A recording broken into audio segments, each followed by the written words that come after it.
Hi now, beautiful people, welcome back to my channel. My name is Mrs. Lot. Yes, you can call me Mrs. Lot. I live in Ireland and I've been living in Ireland for over 16 years now, and I do content that's mostly in Ireland because that's where I do spend most of my time in. And when I go to Africa as well, which is in Botswana, I do content as well. If it's any of your interest, please subscribe to my YouTube channel. What do I talk about on my channel? Anything, everything and anything at all. I talk about immigration sometimes. I talk about jobs in Ireland. I talk about traveling in Ireland. I talk about driving license, anything that affects me at all that I feel like I need to share here with you. I come here and share my space and share my knowledge and what I've learned in the last 16 years in Ireland. So yeah, that's my long-winded introduction to you. So if this is any of your interest, please subscribe to my YouTube channel. So today I'm gonna talk to you about bringing your kids over. So most of us, we come to these European countries with very high hopes of work and better pay and better jobs and a very good life. And most of us, we come and we leave our kids behind.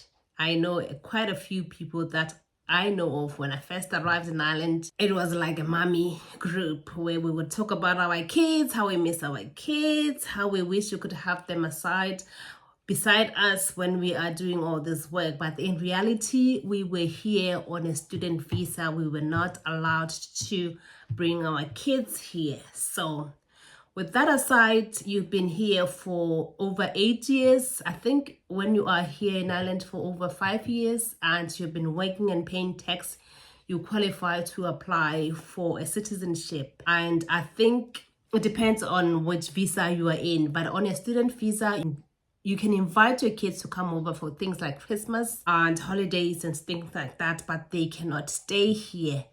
But when you progress from being a student to maybe a stamp 4, that's the names of visas that they call them here, from stamp 1C to stamp 2 to stamp 3 to stamp 3C to stamp 4, and then to citizenship is a progress. So I think it's different for asylum seekers. I can't remember what stamp they are in, but you kind of have to find out for yourself. But I'm just going to talk about my process of how I managed to bring my son here to come and live here with me. I'm a mother of a 20-year-old son. He's a big boy now. He's in the university now. And I came to Ireland on a student visa and I wasn't allowed to bring him here. And I understood that. I respected that. I didn't do any of that. He came to visit me when he was 7 years of age. I left him back home when he was 4 or 5 years of age, and 3 years later he came and to visit me with my sister here in Ireland. He came for Christmas. We spent Christmas together, and it was very painful for me to let him go, but I knew and understood that I can't keep him. I was on a student visa and I couldn't. The law didn't allow me to keep him here.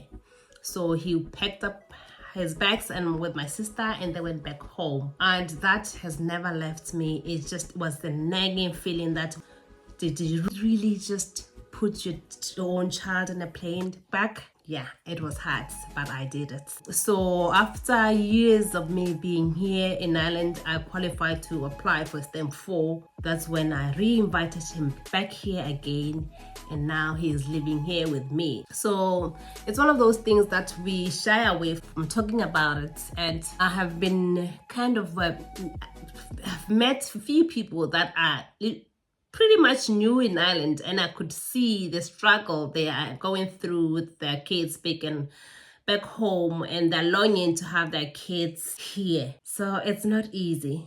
It's emotionally draining. There's the disconnection between your child and yourself. And I'm gonna talk also about the gap that you will experience while you are here and your kids are back home. It's not easy. That gap is not easy to close. It's a bit of a challenge. So let's talk about all that. Okay, so then let's now discuss about the impact of the gap that you have between your child and yourself. That distance gap that you have that is going to affect you and your own child.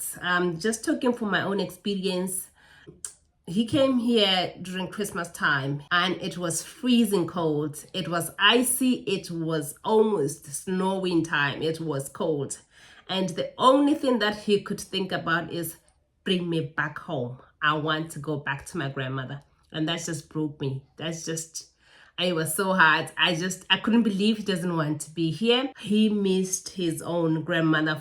It was so painful for me to watch, but I walked him through. Why am I getting emotional about this? I walked him through the process and I tried to kind of encourage him. This is normal. You are going through a phase. I am making a lot of sacrifice for you to be here so that you can get a better education. Because let's talk about the fact that most of African countries, when it comes to school term, they end in December in my own country. So he finished his own secondary school level to go on to junior, to go on to senior. I'm bringing here right in the middle of the term here in Ireland in December, and he doesn't understand why he has to go back and do another transitional year so that he can catch up with the students back here.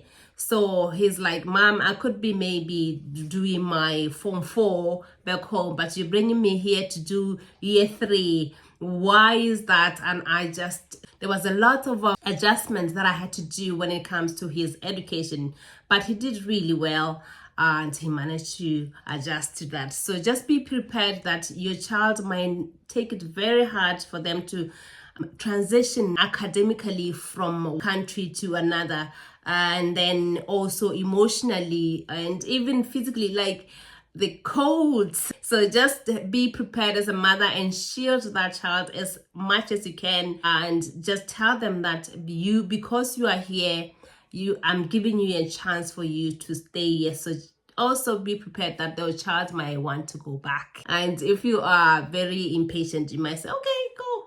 But don't do that to your own child. So it's time for you to bond back with your own child. That's how I looked at it. Now it's time for me and you. It's time for mommy and son me time, me and you together. So your grandmother did a brilliant job raising you up, but it's time for me to take over and you are here to stay. What else? So okay, so let's say maybe for instance you have brought your tickets, you did all the process of a visa, you applied and your child's visa has been approved and they are ready to come. Don't forget to also bring your child's birth certificate, your child's medical background, your child's academic background, because the school that he went to, they wanted to know his performance so they can put him in the right class, in the right year. So just bring all his reports, his school reports, and when you do your application for your school, they were gonna know what kind of a child, what's performance. They were gonna want to know their references, because I remember I had to ask for his former student to write a reference for him, and the school that he was going to was as a Christian school, sort of, you know how it is in Ireland, it's Catholic and there's this other one. So I had to prove that I am Christian, which I'm not, thank God. I'm just not. But I had to prove that I go to church and I engage in church communities. So I had to ask one of the pastor back home to write me a letter that says that I am a churchgoer so that my child can be in this school. So it's quite complicated here. Christianity or religion is a big thing here. So just be prepared. I know a lot of Africans, we are very religious. I don't know where that is getting us into, but that's a topic for another day. So anyway, I think that's it. Okay, so I'm gonna wrap up this video and talk about the fact that you have to be mindful about if you have kids that are below a certain age, I think it's below 10, you're gonna have to find a childminder for them. If you go to work, if you go to college, if you go for work, anything like that, they have to be taken care of. And then again, make sure that you have a proper accommodation for your child. There's a lovely space for them, or you're gonna have to risk having social welfare knocking at the door and demanding for your kids of neglect. So be prepared of all those things. You want your kids here, but also be prepared about the cost of living here. Be prepared about the fact that you're gonna have to physically be here to take care of your kids. And if you are not, be prepared of the cost of having to find a childminder. That's all I gotta say. If this is any of your interest, if you like my content, or if you just simply want to support me, I have a membership option for you to click onto it and contribute whatever small amount you want. Really be appreciative. But otherwise, a like, a subscribe, a share, it's also worth a lot to me. So please do all those lovely stuff, and thank you so much for clicking into my video. Bye, see you next time.